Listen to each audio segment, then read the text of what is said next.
Terimalah salam di dalam Dharma, Namo Sang Hyang Adi Budaya, Namo Buddhaya, Namo Buddhaya, dan salam sejahtera bagi Bapak Ibu, saudara-saudara sekalian. Sang Buddha mengajarkan kepada kita bahwa jasmani manusia, tubuh jasmani ini terdiri dibentuk dari 4 unsur dalam tubuh kita, unsur jasmani ya, dan unsur rohani ya, dibedakan menjadi 2, roh, nama dan rupa. Unsur jasmani ya, ini ada unsur padat dalam tubuh kita, ada unsur cair, unsur panas, unsur gerak atau udara. Agar mudah mengembalikan ke asalnya unsur-unsur jasmani ini, di dunia ini ada beberapa penanganan terhadap jenazah yang telah meninggal. Misalnya agar unsur padat dalam tubuh kita langsung kembali ke alam semesta dengan mudah, itu salah satunya dengan dikremasi, langsung menjadi abu ya. Ada yang mengatakan bahwa jasmani ini terbuat dari tanah, langsung jadi tanah, unsur abu. Kemudian ada unsur air ya, bisa menguap ya, unsur panas dan unsur-unsur yang lain ya. Demikian pula unsur-unsur rohani pun ya, itu bersifat tidak kekal seperti unsur jasmani ini ya. Seseorang yang telah meninggal dengan penanganan dikremasi ya, atau diperabukan ya, itu hasil sisa kremasi. Di kalangan umat Buddha yang menyebutnya sisa kremasi itu pembakaran itu dengan relik-relik ya. Sebenarnya relik itu bukan saja sisa pembakaran saja ya, arwah-arwah atau jasmani-jasmani mayat-mayat yang di penanganan baik dikubur maupun di kremasi itu menghasilkan sisa-sisa kremasi, sisa-sisa penguburan. Kalau di yang umum sisa penguburan itu ada yang tidak membusuk, mengkristal ya, itu jadi apa namanya, kristal-kristal itu, atau juga yang dikatakan itu tubuh jasmani intan ya. Ada beberapa orang yang dikubur sekian puluh tahun itu tidak mengalami pembusukan. Ada yang ada mengatakan kalau orang dikubur tidak busuk itu adalah orang yang suci. Mungkin salah satunya bisa iya, tapi tidak selamanya jasmani manusia dikubur tidak busuk itu kategori orang suci.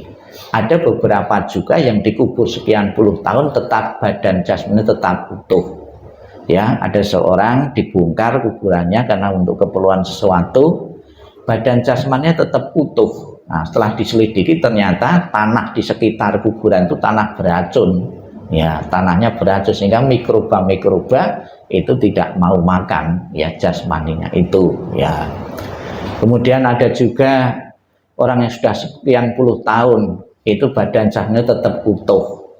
Diselidiki ternyata orang ini dalam jangka waktu lama itu bekerja di pabrik garam, jadi sudah mengandung garam badan jasmaninya itu. Jadi kuman-kuman pun ya, cacing-cacing pun tidak mau juga ya.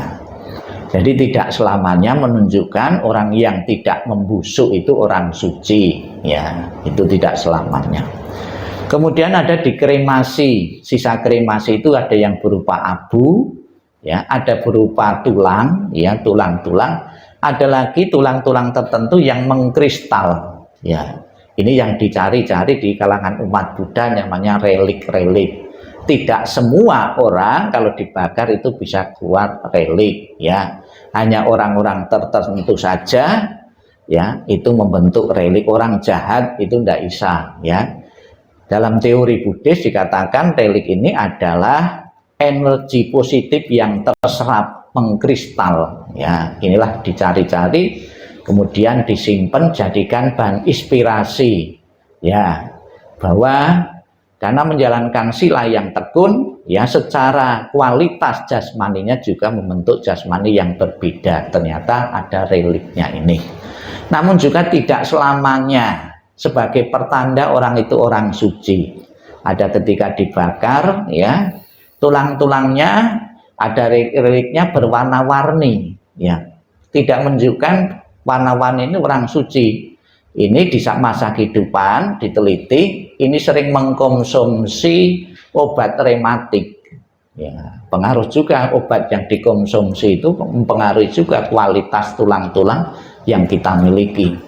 Bahkan orang perokok-perokok, ya, perokok-perokok itu kalau dikubur atau dikremasi, tulangnya diteliti juga ada tanda-tanda di situ, ada enzim di otaknya itu. Enzim ini ketika diteliti bersifat kambuhan. Jadi kalau ada perokok itu kadang-kadang sembuh, tidak ngerokok, tapi untuk memulihkan tidak ketagihan itu sulit sekali karena sudah terbentuk ada enzim yang sifatnya itu kambuhan, ya, itu. Bapak Ibu sekarang yang saya hormati, pada kesempatan ini kita akan bersama-sama menempatkan sisa pembakaran jasmani almarhum Bapak Agus Suryono di tempat ini.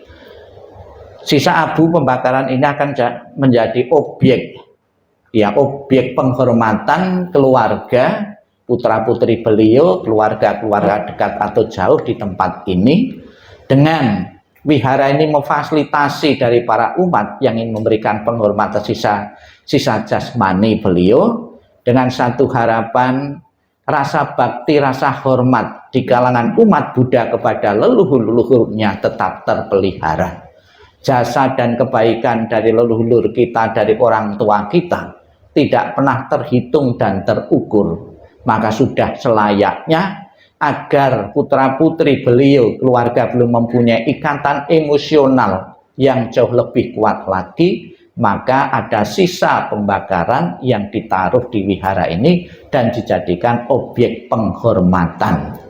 Di saat kita datang ke sini, di samping kita memberikan doa, seandainya sisa pembakaran arwahnya belum telah di alam bahagia, dengan doa-doa dengan ketulusan yang diucapkan oleh putra-putri beliau maupun siapapun yang hadir, benar-benar bisa membantu perjalanan arwah menuju alam yang lebih berbahagia. Dan apabila nanti sisa pembakaran itu sudah tidak memungkinkan lagi, sudah tidak terurus kembali, itu juga ada evaluasi nanti, bisa dilarung dan juga dilakukan penanganan-penanganan yang lain. Namun yang jelas secara emosional, dengan kita selalu datang di tempat ini di hari-hari tertentu atau setidaknya setahun sekali, nanti keluarga akan diundang di sini, akan diberi info untuk mengadakan upacara, acara-acara penghormatan kepada leluhur-leluhur yang telah tiada. Misalnya saja Cengbing, kemudian Ulambana, ya, bulan Cengbing itu bulan 4, ya, kemudian Ulambana itu bulan 8, keluarga akan diinfo untuk memberikan penghormatan di sini.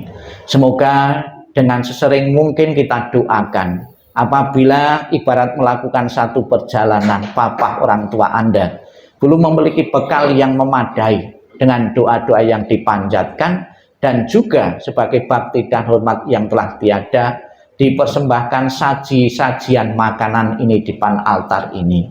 Ini berguna dan bermanfaat untuk mengkondisikan arwah beliau untuk mempunyai kondisi bahagia. Saya tetap diperhatikan, saya tetap diberi sajian, sekalipun sajian dan makan tetap utuh di situ, namun mempunyai nilai manfaat bagi leluhur dan juga keluarga yang ditinggalkan, sebagai alat bantu untuk memberikan penghormatan dan perhatian kepada leluhur yang telah tiada. Semoga dengan peringatan 7 hari ini dan penempatan abu ini, sekiranya almarhum belum menempati alam bahagia, setelah doa ini benar-benar menikmati alam bahagia dan juga keluarga besar yang ditinggalkan, sepenuhnya merelakan, mengikhlaskan kepergian almarhum menuju alam yang lain.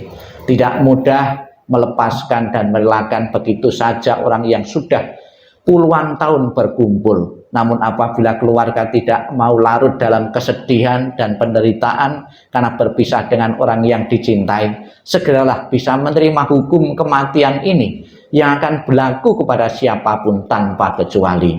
Selamat jalan almarhum Bapak Agus Suryono Gunawan, semoga jalan yang kololi terang dan lapang dan keluarga besar segera bisa mengikhlaskanmu. Sadu, sadu, sadu. Mohon bukunya dikumpulkan. Mohon salah satu putranya untuk mengangkat